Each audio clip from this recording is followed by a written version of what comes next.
Today, I'm going to share an incredible story that I believe can change your life.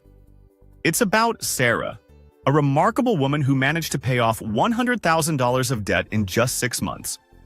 My name is William, and I help teach people about money, personal finance, and investing. If you're interested in improving your financial future, make sure to subscribe to the channel and hit the like button if this video was helpful. Now, let's break down Sarah's debt situation 6 months ago. $45,000 in student loans at 6.8% interest. $30,000 in credit card debt across 3 cards, with interest rates from 18% to 24%. $20,000 left on a car loan at 4.5% interest. $5,000 personal loan for an emergency at 10% interest. Sarah told me she felt like she was stuck in quicksand, sinking deeper with every paycheck. But today, she's debt-free, and I'm going to show you exactly how she did it. Let's start with the basics. Sarah's secret method isn't really a secret at all.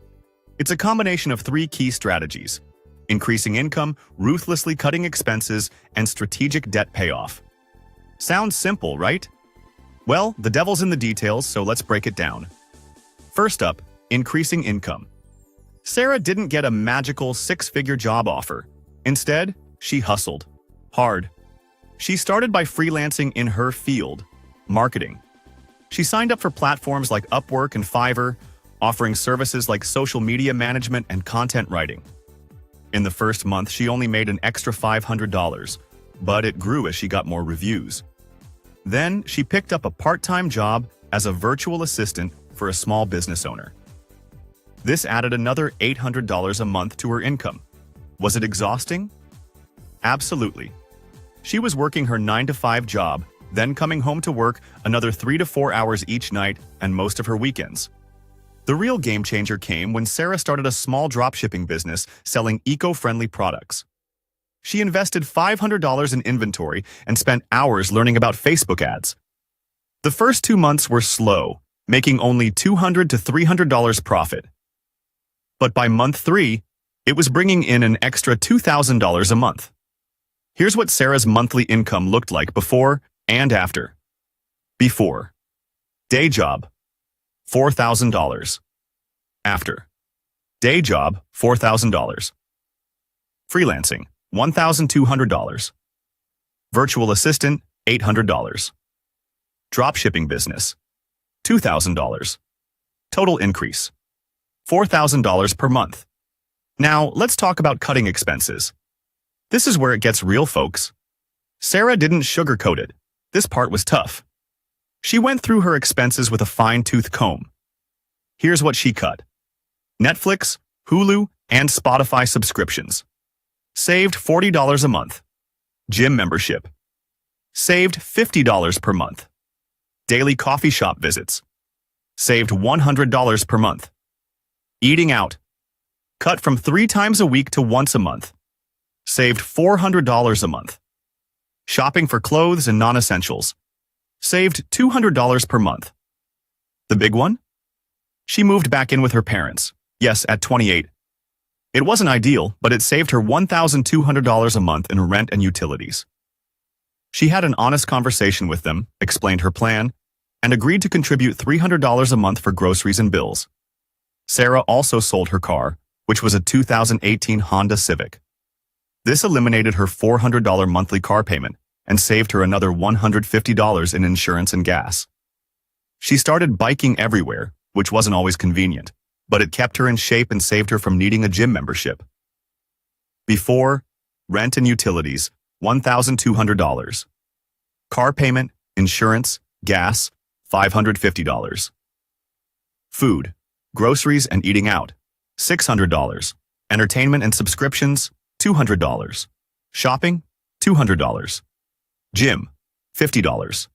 Total, $2,800. After: contribution to parents, $300.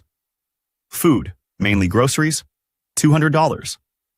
Entertainment, $50. Total, $550.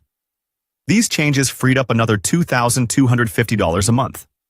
Between the increased income and decreased expenses, Sarah now had an extra $6,250 a month to throw at her debt. But here's where the strategy comes in. She used a method called the debt avalanche. She listed all her debts from highest interest rate to lowest. One credit card, A, $12,000 at 24%, APR. Two credit card, B, $10,000 at 22%, APR 3. Credit card C, $8,000 at 18%, APR 4. Personal loan, $5,000 at 10%, APR 5.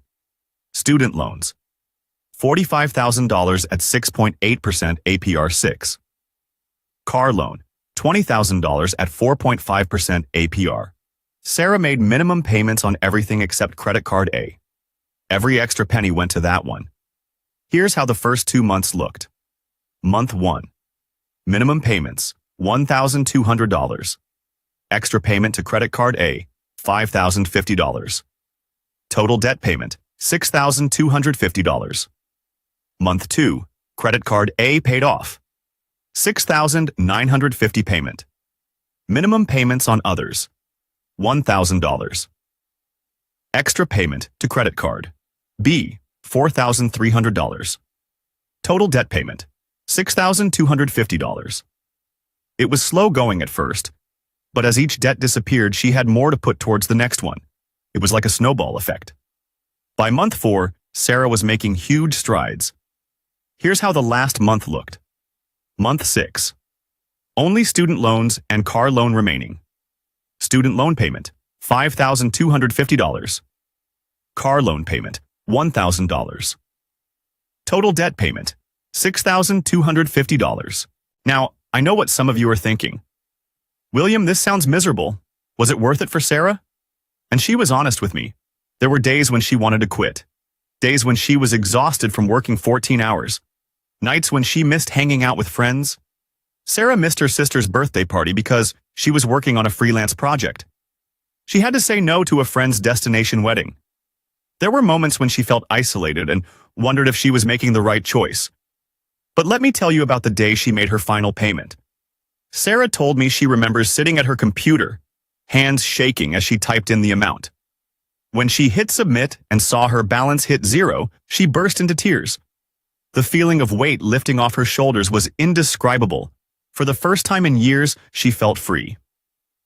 Now, I'm not saying everyone needs to go to these extremes. Your journey might look different. Maybe you have kids or health issues that limit your ability to take on extra work. That's okay. The principles remain the same. Increase income where you can, cut expenses ruthlessly, and be strategic about paying off debt. Here's your action plan. 1. List all your debts, their balances, and interest rates. 2. Go through your expenses and cut everything non-essential. Be honest with yourself about needs versus wants. 3. Look for ways to increase your income. Can you ask for a raise? Take on overtime? Start a side hustle? Apply the debt avalanche method. Focus on the highest interest debt first. 5. Stay motivated by tracking your progress. Sarah used a simple spreadsheet to watch her net worth grow each month. Remember, this is a marathon, not a sprint. It took Sarah 6 intense months, but it might take you a year or 2 or more. That's okay. What matters is that you're moving in the right direction. Now, I know you probably have a ton of questions. What if I can't move back home? How do I start a side hustle? What if my debt is mostly low-interest student loans? Don't worry, I've got you covered. In the next few videos, we'll dive deep into each aspect of this strategy. Before I sign off, I want you to know something. If Sarah could do this, you can too. It's not about being perfect, it's about being persistent. Take it one day at a time, $1 at a time, you've got this.